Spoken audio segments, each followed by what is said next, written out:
máximas como Cristo. Lo pedimos todo en su nombre. Amén. Muy bien, la semana pasada hemos titulado este estudio Prohibido hablar de Jesús, que es lo que tuvieron que enfrentar estos apóstoles. Una prohibición de hablar de Jesús, una prohibición de nombrar ese nombre, una prohibición de declarar y testificar lo que había hecho Cristo. Y vimos que iban a sufrir, vimos que la persecución iba en aumento. Y estuvimos viendo la semana pasada cómo en primer lugar fueron encarcelados por hablar de Jesús. Encarcelados pero librados. Vimos que fueron encarcelados por el sumo sacerdote y saduceos. Vimos que fueron encarcelados por los celos que les tenían. Vimos también que fueron encarcelados todos los apóstoles en la cárcel pública. No sé si tu Biblia tiene títulos arriba. Sabemos que los títulos son unas indicaciones que pusieron los traductores para que sepamos un poco de qué va ese párrafo, pero en este título que han puesto, al menos en mi Biblia, dice Pedro y Juan son perseguidos. En este pasaje que hemos leído no se dice que fueran Pedro y Juan solamente, nos dice que fueron todos los apóstoles en general. Así que fueron todos los apóstoles que estaban siendo perseguidos en este momento. Es verdad que en el capítulo 4 sí que eran solamente Pedro y Juan, pero aquí se nos habla de los apóstoles en general. Habían sido encarcelados, pero Dios los libra de manera milagrosa por mano de un ángel, y después, y lo que nos puede sorprender, es que el ángel los libra, ¿y qué les dice el ángel? Volved a hacer lo mismísimo que estabais haciendo. Volved a poneros otra vez en peligro, otra vez al templo, otra vez cerca de donde les podían apresar, otra vez en público, otra vez exponerse al peligro. Así que vemos en esta primera parte del pasaje que fueron encarcelados pero librados. La segunda parte o el segundo punto de este pasaje es que estos apóstoles fueron cuestionados por hablar de Jesús, pero fueron defendidos. Vimos la semana pasada que fueron cuestionados ante un concilio completo. Se había reunido todo el concilio. Iban en serio, iban a por esta nueva enseñanza, no querían que se difundiera más. Vimos también que este concilio debería estar un poco decepcionado o frustrado porque pensaban que los tenían apresados y de repente no están en la cárcel que ellos pensaban que iban a estar. Y vemos también que al final este concilio se enfada mucho y este concilio está grandemente enfadado contra ellos. Pero lo que queremos comenzar a ver en esta tarde es que aunque los apóstoles fueron cuestionados, fueron traídos a este concilio, interrogados, iban a por ellos, Dios da una defensa y Dios los defiende y son defendidos. Y nos hace ver cómo, incluso lo que vimos la semana pasada, Dios permite que el cristiano sufra, pero Dios obra también poderosamente para traer protección, defensa y liberación, como vimos la semana pasada. Así que en este pasaje, a partir del versículo 27, vemos que, aunque fueron cuestionados, son defendidos. Ahora, en primer lugar, son los mismos apóstoles que defienden su ministerio. Mira conmigo el versículo 29. Versículo 29 nos dice ahí, respondiendo Pedro y los apóstoles. La pregunta que les habían hecho es, ¿no os mandamos estrictamente que no enseñaseis en ese nombre? Y ahora habéis llenado a Jerusalén de vuestra doctrina y queréis echar sobre nosotros la sangre de ese hombre. Y vimos esa pregunta tan furiosa, incluso esa pregunta tan hipócrita, porque ellos mismos habían dicho, la sangre de Jesús sea sobre nosotros y sobre nuestros hijos. Y ahora están diciendo, nos estáis acusando a nosotros de haber hecho eso, cuando ellos mismos habían dicho eso. Pero en el versículo 29, Pedro, como el portavoz, vuelve a hablar, y con él todos los apóstoles. Y comienza diciendo lo mismo que habían dicho en el capítulo 4, versículo 19. Es necesario obedecer a Dios antes que a los hombres. Les estaba diciendo, ya os lo hemos dicho. Todo este concilio, sacerdotes, jueces, os hemos dicho, tenemos que obedecer a Dios antes que a los hombres. La ley de Dios siempre está primero. Ahora, tenemos que entender lo que la Iglesia y lo que Pedro, o sea, estos primeros cristianos, lo que Pedro y los apóstoles están diciendo aquí. Pedro no está diciendo, y los apóstoles no estaban diciendo, que podemos desobedecer a la autoridad según nos parezca. Hay algunos que creen que según mis preferencias personales, tengo el derecho de desobedecer la autoridad, y no es verdad. Hay algunos que creen que si la ley me parece mal o injusta, entonces tengo la libertad de rebelarme. Y hay muchos que están con ganas de insumisión a la autoridad o de incluso revoluciones. Hay gente que dice, mira, a mí me parece que los impuestos son una barbaridad, yo no los pago. Se equivocan. O a mí me parece que mal que esta carretera esté limitada a 70 por hora, yo voy a ir a 120. No. Eso no es lo que debería hacer un cristiano. Pedro mismo, en la carta de primera de Pedro, enseñó a cristianos que sufrían y les dijo estas palabras. Les dijo, por causa del Señor, someteos a toda institución humana, ya sea al rey, ya sea a los gobernadores, porque esta es la voluntad de Dios. Así que es necesario obedecer a Dios antes que a los hombres, no es una excusa para decir, esto me parece mal o esto me parece injusto, voy a desobedecerlo. No es según nuestras preferencias.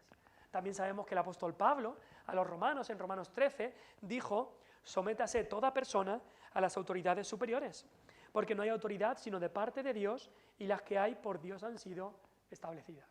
Así que Dios ha mandado a su pueblo, a los cristianos, que se sometan a las autoridades. Entonces, ¿por qué dice aquí? Necesitamos obedecer a Dios antes que a los hombres. Bueno, los apóstoles aquí se enfrentaban a una autoridad humana que se oponía directamente y frontalmente a la autoridad divina de Dios. Cuando los hombres nos prohíben hacer lo que Dios ha mandado hacer, o cuando los hombres nos mandan a hacer lo que Dios ha prohibido hacer, entonces, y solamente entonces, como cristianos solo tenemos una alternativa. Debemos decir con Pedro y los apóstoles, es necesario obedecer a Dios antes que a los hombres. Pero es solamente cuando la ley de Dios y la ley del hombre se oponen directamente.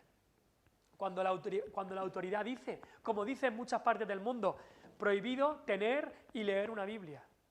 La autoridad dice eso. Pero el cristiano ama a Dios por encima de todas las cosas. Y dice, es necesario obedecer a Dios antes que a los hombres.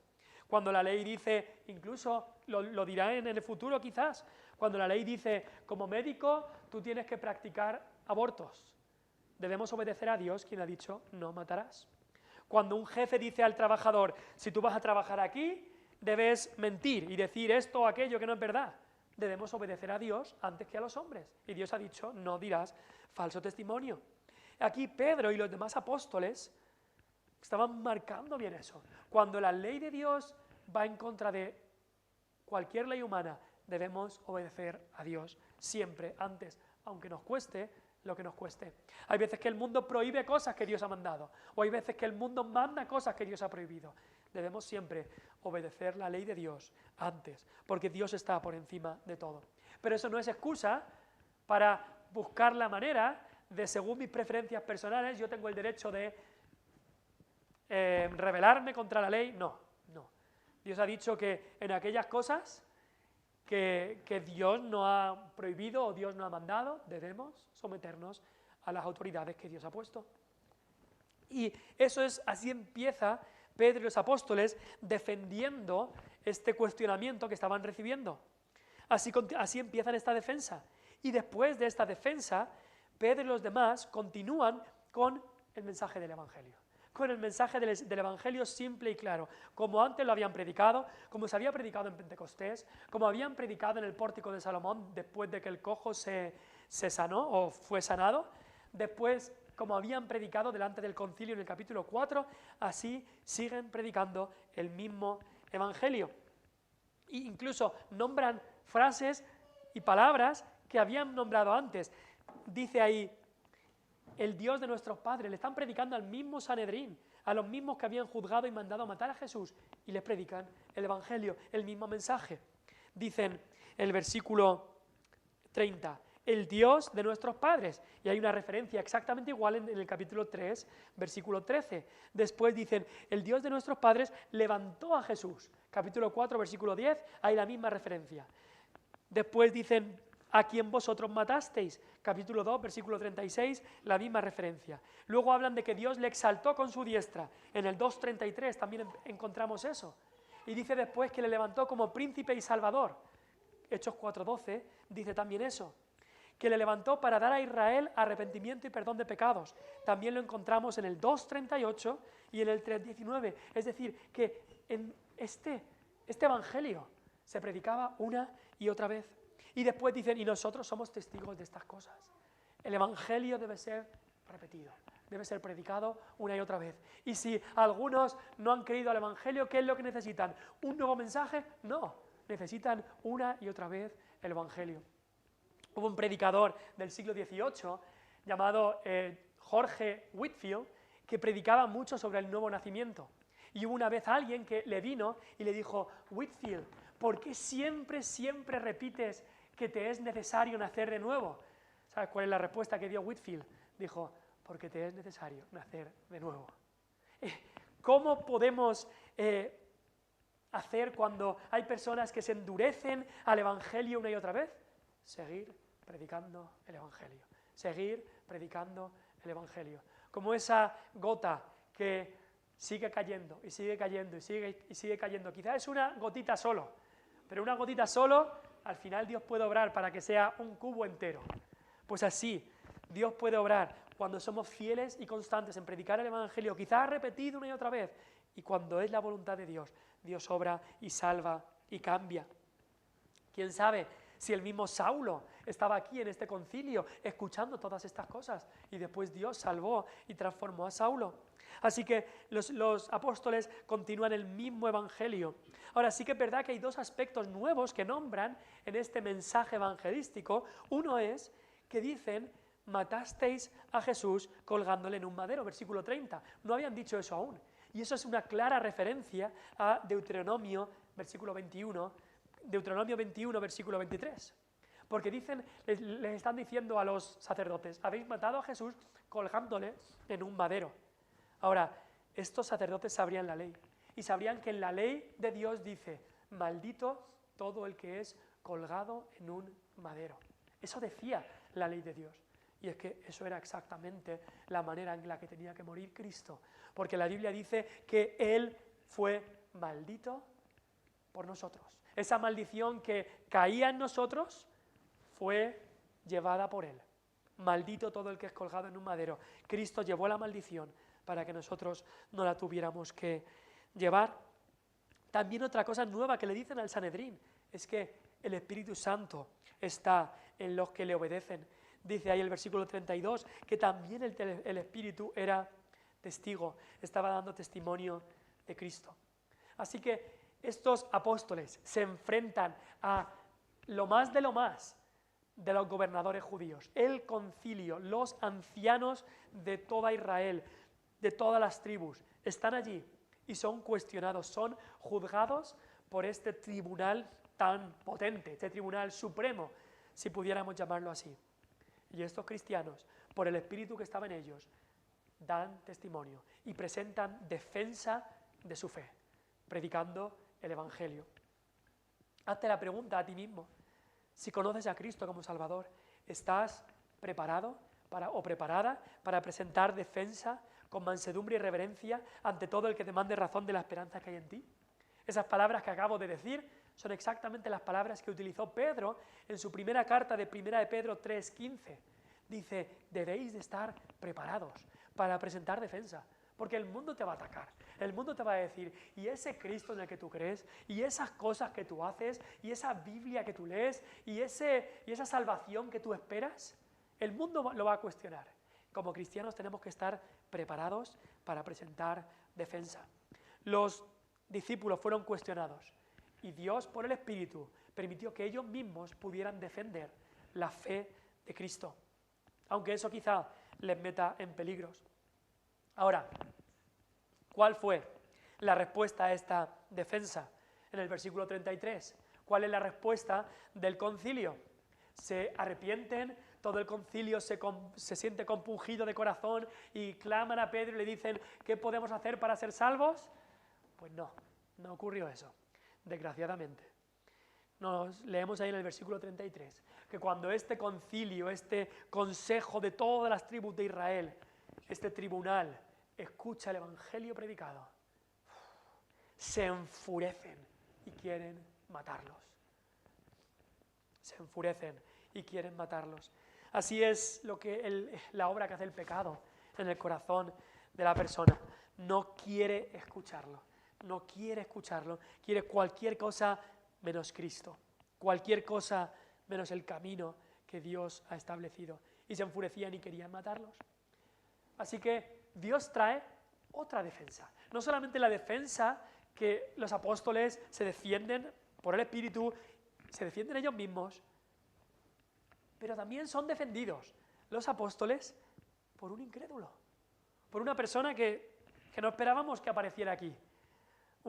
Ocurre algo inesperado, como Dios suele hacer muchas veces. A Dios le gustan las sorpresas, a Dios le gusta sorprendernos, y aquí los apóstoles son defendidos por alguien que no era seguidor de Cristo, por alguien que no era cristiano, por un incrédulo. Se nos dice en el versículo 34 que se levanta en el concilio alguien llamado Gamaliel. Se nos dice que era fariseo. Sabéis que estaban los fariseos y los saduceos. Los saduceos eran más ricos, los saduceos eran de la aristocracia, y los saduceos, como ya vimos, no creían en la resurrección, no creían en los ángeles, no creían en la inmortalidad del alma. Pero los fariseos sí. Podríamos decir que los fariseos eran más celosos por la ley, pero desgraciadamente habían añadido muchísimas normas, reglas a la ley, y estaban viviendo una vida del legalismo en vez de una vida entregada al Señor. Pero este hombre era fariseo. No solamente era fariseo, era también doctor de la ley. Doctor en cuanto a lo experto que era en la ley. Bueno, eso es un término que seguimos teniendo en las universidades. Si alguien es doctor o tiene un doctorado, es que es un experto en su materia, tiene un doctorado. Pues este hombre era doctor de la ley, era alguien que era experto en la materia. Ahora, la historia judía nos dice que era el sucesor de un doctor en la ley, un rabino muy respetado, que se llamaba Hillel, y este hombre Gamaliel era el sucesor de Hillel. Así que era doctor de la ley, pero no solamente eso, dice que era, en el versículo 34, venerado de todo el pueblo. Era alguien respetado, era alguien honrado por todo Israel. Es más, la gente que tenía más recursos mandaba que sus hijos estudiaran con este hombre, porque este hombre era respetado. Se nota incluso por cómo reacciona el concilio cuando él habla. Cuando él hablaba todos se callaban, así de respetado era. Incluso poca gente se oponía a lo que él decía. Así que era una autoridad en la materia. Aquí nos dice algo de él. Sabemos algo más de Gamaliel por Hechos 22:3, por un discípulo que tuvo Gamaliel, que fue, por supuesto, el apóstol Pablo.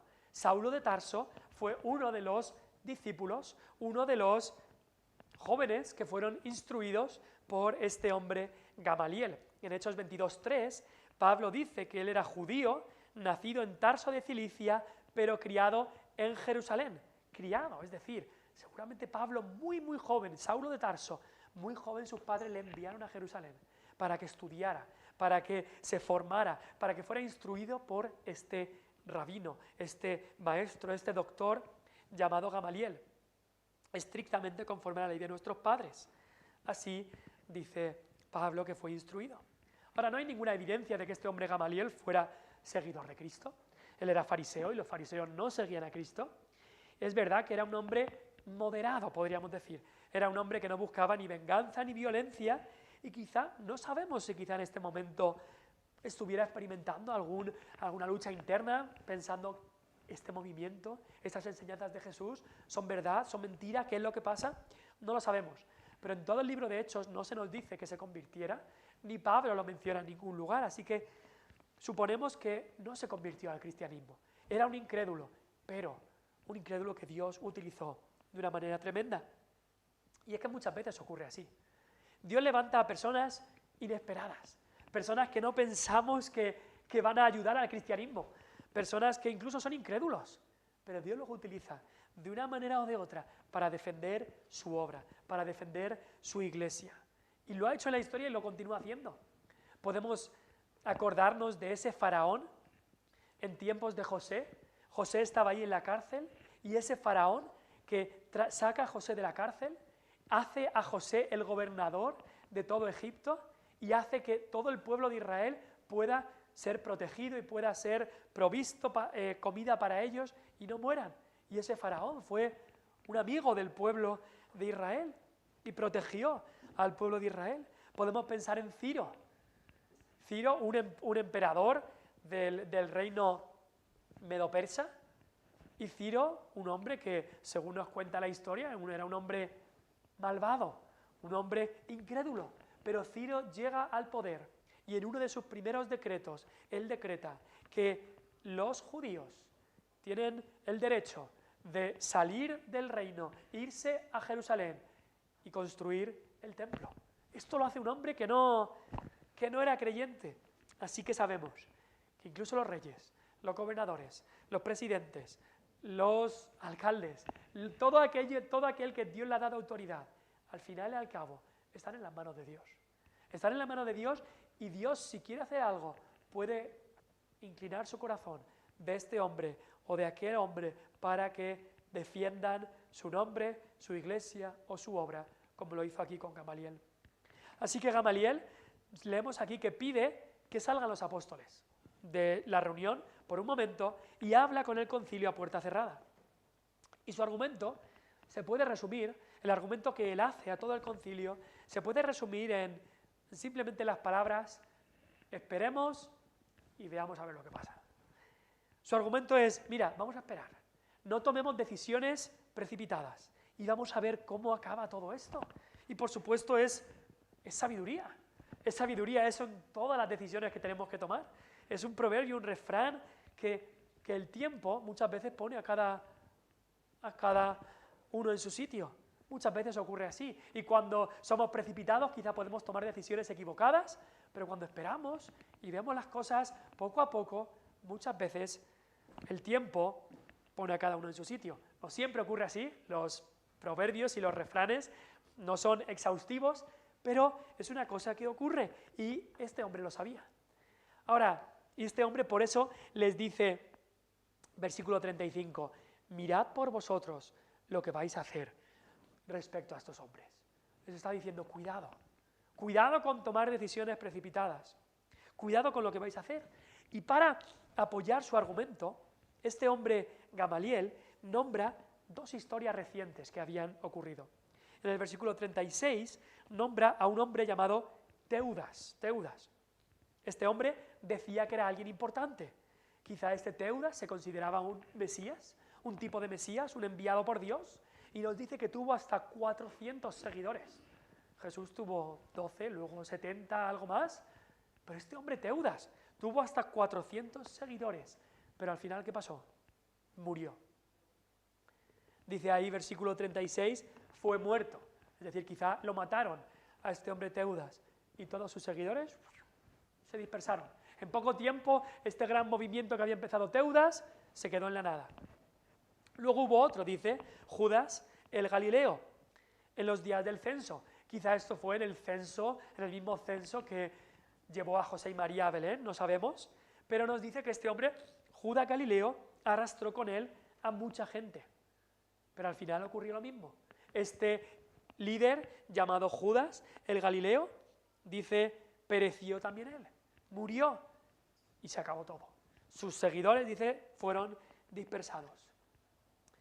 Así que estaba diciendo claramente cómo estos dos otros hombres habían dicho ser enviados de Dios, incluso quizá Mesías, pero al final, después de su muerte, todo se quedó en nada. Y la lógica de Gamaliel es muy clara. El líder de este movimiento, Jesús, de este movimiento de estos apóstoles, el líder que es Jesús de Nazaret, ha muerto, ha sido crucificado.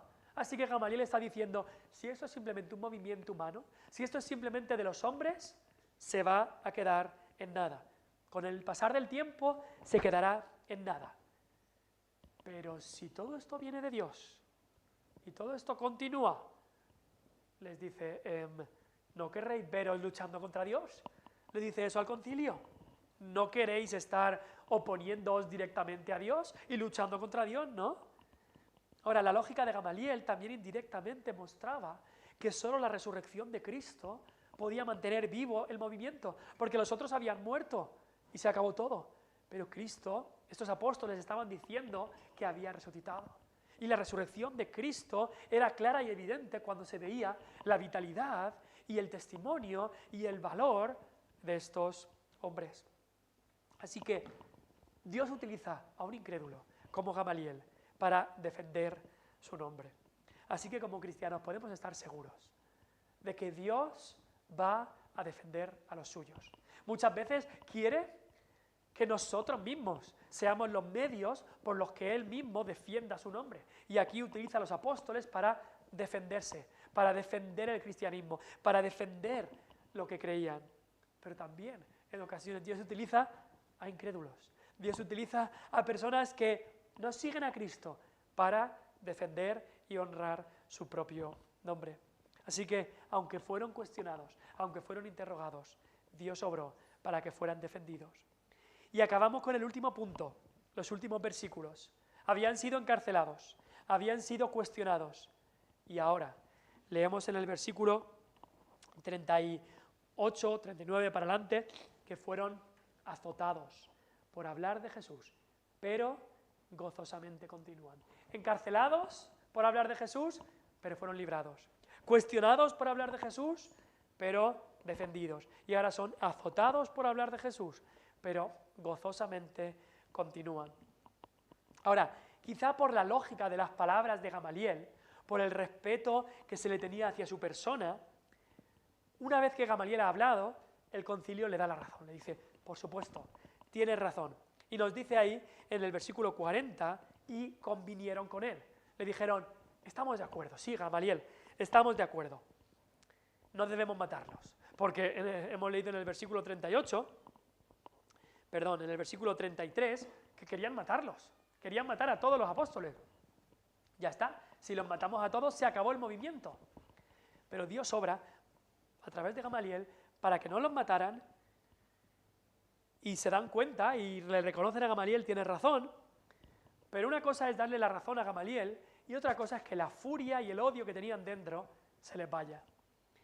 Y no se les había ido. Así que llaman a los apóstoles y nos dice que, versículo 40, que los azotan después de azotarlos. Ahora, los azotes no eran cualquier cosa. Los azotes en el mundo judío y también en el romano eran flagelaciones. Era coger una vara y dar golpes fuertes en la espalda de la persona. Muchas veces estas varas, muchas veces las varas romanas, no sabemos si las judías también, pero se les ponía pinchos, se les ponía cualquier tipo de cosa que hiciera el golpe aún peor. Seguramente lo que dieron fueron 40 azotes, porque la ley en Deuteronomio era el máximo que permitía. Y lo que hacían los judíos muchas veces era dar 40 menos 1, era dar 39 para estar seguros que no se habían pasado y no habían roto la ley. Pero 39 azotes, 39 golpes con estas varas podrían destrozar la espalda de cualquiera. Imagínate. Así que podían convenir con Gamaliel, pero la furia de Satanás muchas veces tenemos que reconocer que va a hacer daño a los seguidores de Cristo, incluso daño físico.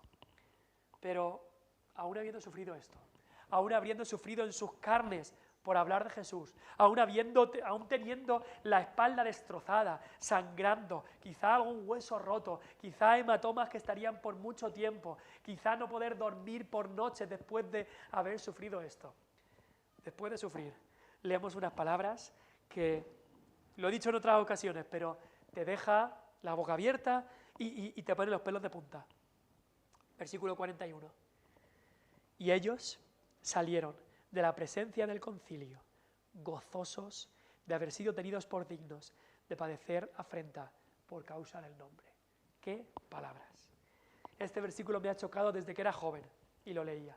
¿Gozosos? ¿Gozosos? ¿Cómo puede decir que salieron gozosos? Si tenían la espalda reventada, sangrando, destrozada. Si habían sufrido injustamente. Nadie debe sufrir por predicar lo que cree. Y habían sufrido injustamente. ¿Cómo es que estos hombres podían ver eso como un privilegio, como un honor, que Dios permitiera que fueran flagelados y azotados por Cristo? ¿Cómo es que es esto? Nosotros quizá lo pensamos y cualquier cosa que tenemos que sufrir de Cristo ya estamos ay, pobre de mí, ay, lo que tengo que sufrir, ay, ¿qué es lo que está pasando? Dios se ha olvidado de mí, Dios me ha abandonado porque tengo que sufrir. Y justo lo contrario, ellos sufren por Cristo y están gozosos por esto. La clave es que se sentían como cristianos privilegiados. La clave era la razón por la que habían sufrido por el nombre de Cristo. Y ese nombre, pensar que habían sido tenidos por dignos de padecer afrenta por causa del nombre de Cristo, es que les daba gozo. Ahora, eso nos hace ver que es para Dios y para el cristiano debería ser también, aunque nos cueste para Dios, esto es un privilegio que da a algunos, el participar de los sufrimientos de Cristo. Cristo había sufrido tanto por ellos y ellos estaban sufriendo por Él. ¡Qué alegría, qué honor! Ahora, otra cosa distinta es buscar esos sufrimientos. ¿No se autoflagelaron estos discípulos? ¿No buscaron clavarse a una cruz ellos mismos? ¿No estaban imponiéndose a sí mismos estos sufrimientos? Eso no es lo que nos manda la palabra. Pero la palabra de Dios nos dice que cuando hagamos la obra que Dios nos da, sí, seremos perseguidos, sí, sufriremos. Algunos hoy en día incluso sufren lo que están sufriendo, lo que sufrieron estos apóstoles. Quizás sufren martirio, quizás sufren encarcelamiento, quizás sufren azotes. Pero Dios da un gozo especial. Y ellos se sentían cristianos privilegiados. Ellos se sentían gozosos porque Dios nos ha tenido por dignos. Eso es evidencia de que Cristo está con nosotros, que suframos por Él. Y para ellos era qué alegría, qué honor. Dios nos ha permitido sufrir por el nombre de Cristo. Así debería ser también nuestro pensamiento. Cuando alguna vez hablemos de Cristo y nos burlan, y se burlan de nosotros, y se meten con nosotros, y nos dicen, tira por ahí, o nos dicen esto, nos dicen lo otro, o ya no nos hablan, o cualquier cosa. En vez de irnos cabizbajos a casa, deberíamos irnos gozosos, alegres a casa, por poder testificar de Cristo. Primera de Pedro, este mismo apóstol Pedro, que habló aquí como portavoz de los discípulos, en Primera de Pedro 4, 12 al 16, dice unas palabras preciosas. Mucho después en su vida, dice, y escribiéndole a cristianos que sufrían como él, Pedro dice, amados, Primera de Pedro 4, 12, amados, no os sorprendáis del fuego de prueba que os ha sobrevenido, como si alguna cosa extraña os aconteciese, sino gozaos por cuanto sois participantes de los padecimientos de Cristo, para que también en la revelación de su gloria os gocéis con gran alegría. Si sois vituperados por el nombre de Cristo, sois bienaventurados, porque el glorioso Espíritu de Dios reposa sobre vosotros. Ciertamente de parte de ellos Él es blasfemado, pero por vosotros es glorificado. Así que ninguno de vosotros padezca como homicida o ladrón o malhechor o por entremeterse en lo ajeno, pero si alguno padece como cristiano, no se avergüence, sino glorifique a Dios por ello.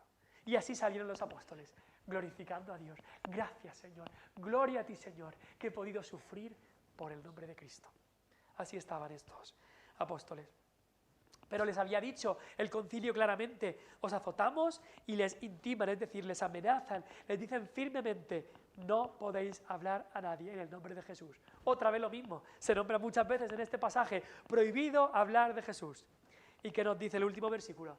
¿Qué estaban haciendo los discípulos cuando salen? Se callan un poco, ya se miraron más bien dónde hablaban, porque a ver si nos vamos a meter en problemas. No, incluso dice el versículo 42, y todos los días. Si antes lo hacía una vez cada 2 días, ahora todos los días. Bueno, antes también lo hacían todos los días. Continúan todos los días en el templo y por las casas, no cesaban. Me encanta que el capítulo acaba con esas 2 palabras, no cesaban.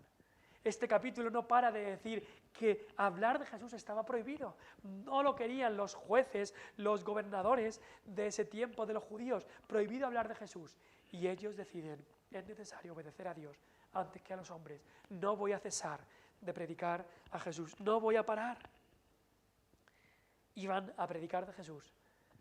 Siempre, todos los días, a toda persona. Incluso se nos dice 2 lugares. Y esto es curioso.